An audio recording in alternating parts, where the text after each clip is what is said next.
Ikiwa ni mwendelezo wa mikutano ya injili za mtaa kwa mtaa, ambazo mikutano hii inahubiriwa na mchungaji Elia George, mchungaji wa kanisa la TAG Heri Wenye Moyo Safi, kanisa lilopo eneo la Maduka Matatu, kata ya Nyankumbu, manispaa ya Geita. Ikiwa ni mwendelezo wa mikutano hii ya injili kuwepo kwenye mitaa, vijiji, wilaya, mikoa mbalimbali ndani ya nchi yetu ya Tanzania. Nalo hii mkutano huu upo katika kijiji cha Buzanaki, kata ya Nyamalimbe, halmashauri ya wilaya Geita. Nikiwa katika kijiji hiki cha Buzanaki, nipo na moja kati ya mwimbaji mkubwa ambaye amepata nafasi ya kuimba katika mkutano huu. Hoja kubwa kwake ni kuhusiana nini ambacho kimemsukuma yeye kuanza kufanya kazi ya uimbaji na si kazi zingine. Na ikumbuke kuwa mtazamaji, moja kati ya kazi kubwa miongoni mwa kazi ya kuhubiri ni pamoja na kazi ya uimbaji, na anahubiri kupitia nyimbo. Pengine nini ambacho anakizungumza, ndipo naye hapa tunaenda kuzungumza naye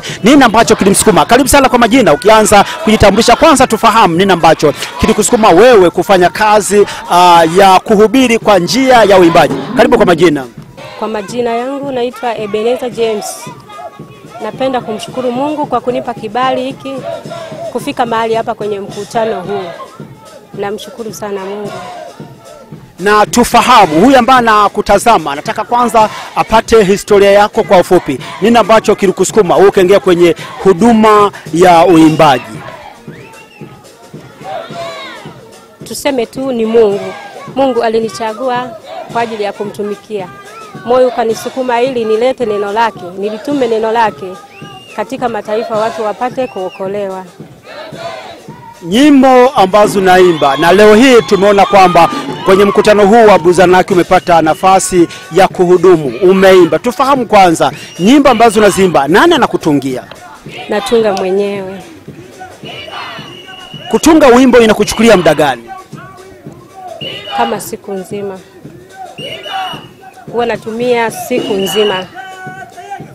Maneno ambayo unayaimba huwa unayotoa wapi? Kwenye vitabu gani?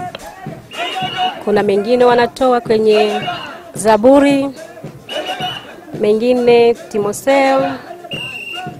Ni vitabu vingi. Na ni changamoto gani kwenye kazi ya uimbaji ambayo huwa unakutana nayo, ambao ni changamoto kubwa ambayo huenda kwa namna moja ama nyingine bila Mungu haiwezi katatuliwa? Changamoto ni nyingi. Hasa kabisa ni kidunia. Unajikuta unakoswa muda, ila kwa hayo yote napenda sana kumshirikisha Mungu ili alipe kibali niweze kumtumikia.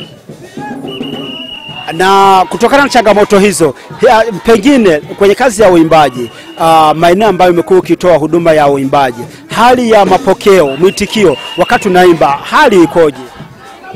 Kwa kweli mimi ninavyoona, kwa mapokeo wanapokea watu wa Mungu, maana wanaokolewa kupitia uimbaji. Kuna wengine unakuta ishavunjika mioyo, lakini katika kuimba wakisikiliza huo ujumbe unawatoa sehemu na kuwapeleka sehemu nyingine. Huyu ambaye unakutazama, kutokana na kazi yako ambayo unamwambia nini ambacho kutokana na kazi yako ambayo unaifanya, nini ambacho unamwambia? Ninamwambia tu anishike mkono ili niweze kuinuliwa zaidi na yeye apate kunishika mkono. Hizi zilikuwa ni habari za Mungu. Amen. Wakati ule wa wana wa Israeli walipokuwa